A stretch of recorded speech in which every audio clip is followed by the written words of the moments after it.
To your point, we also need his colleagues, who we are advised by Comey associates that he did advise colleagues of what his conversations with the president had been like. But look, we've been building for this moment for more than a week now, ever since President Trump fired FBI Director Comey.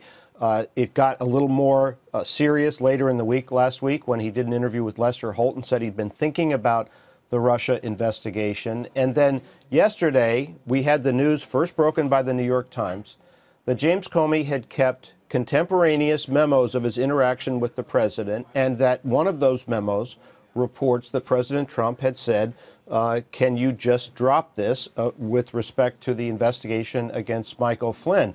Now, the White House subsequently put out a statement on background, as you indicated, saying that while the president had said that James Comey is a good and decent guy, that he had not asked FBI Director Comey to end that or any other investigation, but there was a markedly different feel to the reaction from Republicans. And Jason Chaffetz, the Republican chairman of the House Oversight Committee, immediately put out a statement saying he wants to have all records of James Comey's memo and conversations with people at the time.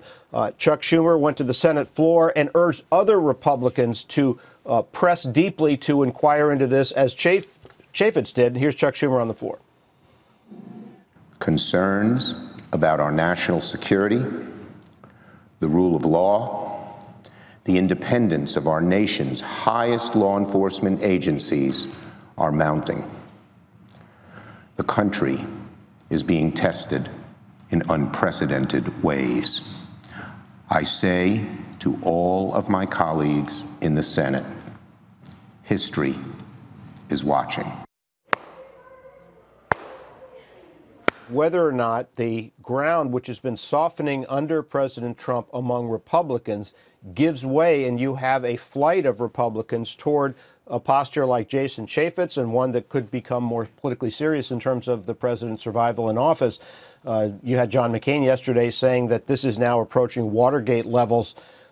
In addition to the question of President Trump on the Republican agenda, it is simply not possible in Washington for a president to be fighting for survival in office and to be pressing an ambitious legislative agenda at the same time. Just not going to happen. And so we're going to have to watch and see whether or not President Trump can somehow engineer this blowing over as opposed to consuming the entire town for the next several months, guys. I mean, John, there are a lot of people that are looking at the, like what Chaffetz said, I didn't interpret it as what you said. I interpreted it as he wanted to make sure that Comey, that it's in, obviously it was read to the New York Times reporter. They don't have a copy of the memo, so he wants to see it to make sure it says that. I didn't see that as him getting ready to throw Trump under the bus. Schumer.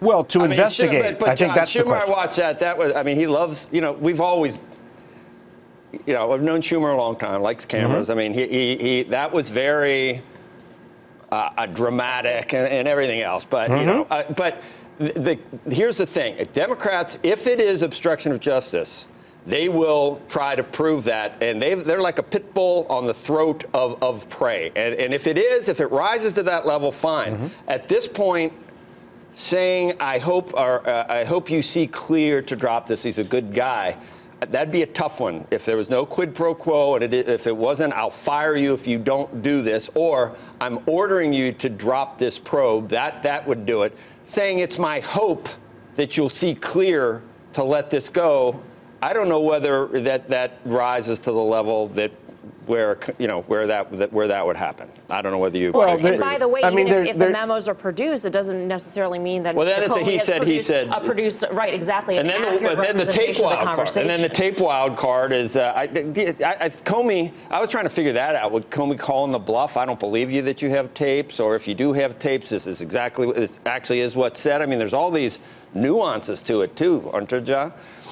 Yes, there are two questions here. One is when you're talking about the consideration of what James Comey wrote and what President Trump did, which it's possible that there are no tapes, and so it's going to be the president's word against the FBI director's memos and his word. one question is, how would that go in a criminal proceeding with a jury? The other question is, how would it go as a political matter if you're a member of Congress trying to figure out whether to support your president or not?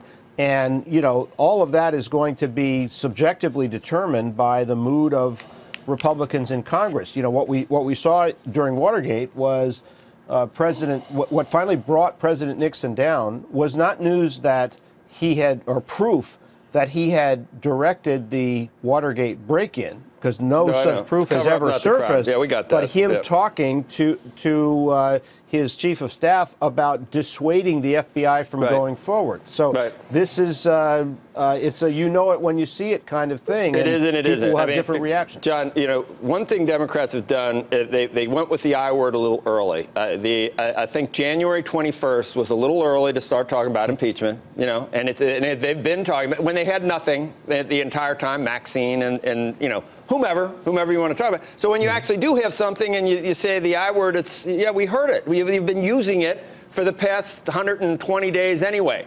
So, and then the other thing, we got to figure out, you remember that poll where 94% said, yeah, I've seen all this, but I'd still vote for him again.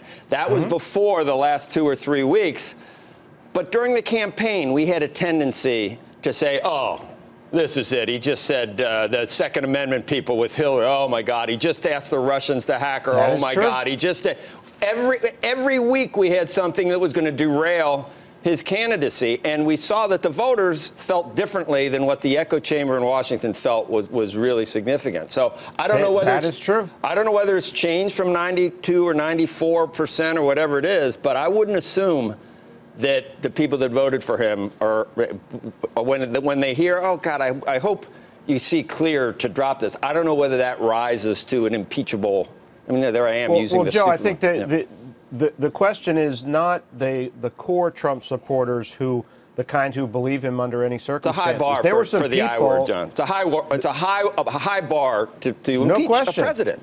No question, but remember that Republicans, they've got a special election in Georgia, they got midterm elections next year. All of their careers are going to be on the line, and so they're going to be making a judgment against that backdrop.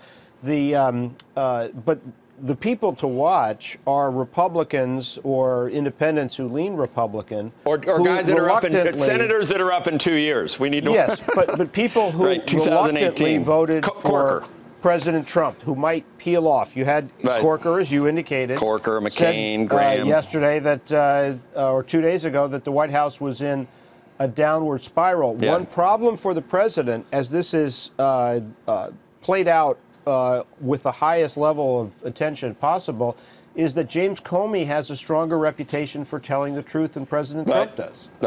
And when we asked you mentioned the Wall Street Journal poll a little over a week ago, what it showed was that only 25% of the American people said that President Trump gets high marks for being honest and trustworthy. That goes to how people are going to process this information. Right, but if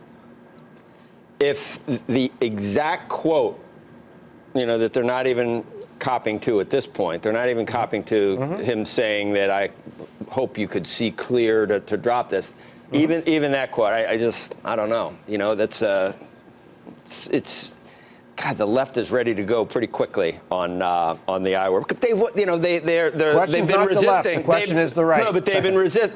It's been in their view, it's been an illegitimate presidency from day one, from November 9th. So that nothing has changed there. You know, now that is true. Okay, that is true. That's why the people to watch are those Republicans. Right. Soft the 2018 senators, and then the House are all 2018. Anyway, John. Every one of them. Hey there, thanks for checking out CNBC on YouTube. Be sure to subscribe to stay up to date on all of the day's biggest stories. You can also click on any of the videos around me to watch the latest from CNBC. Thanks for watching.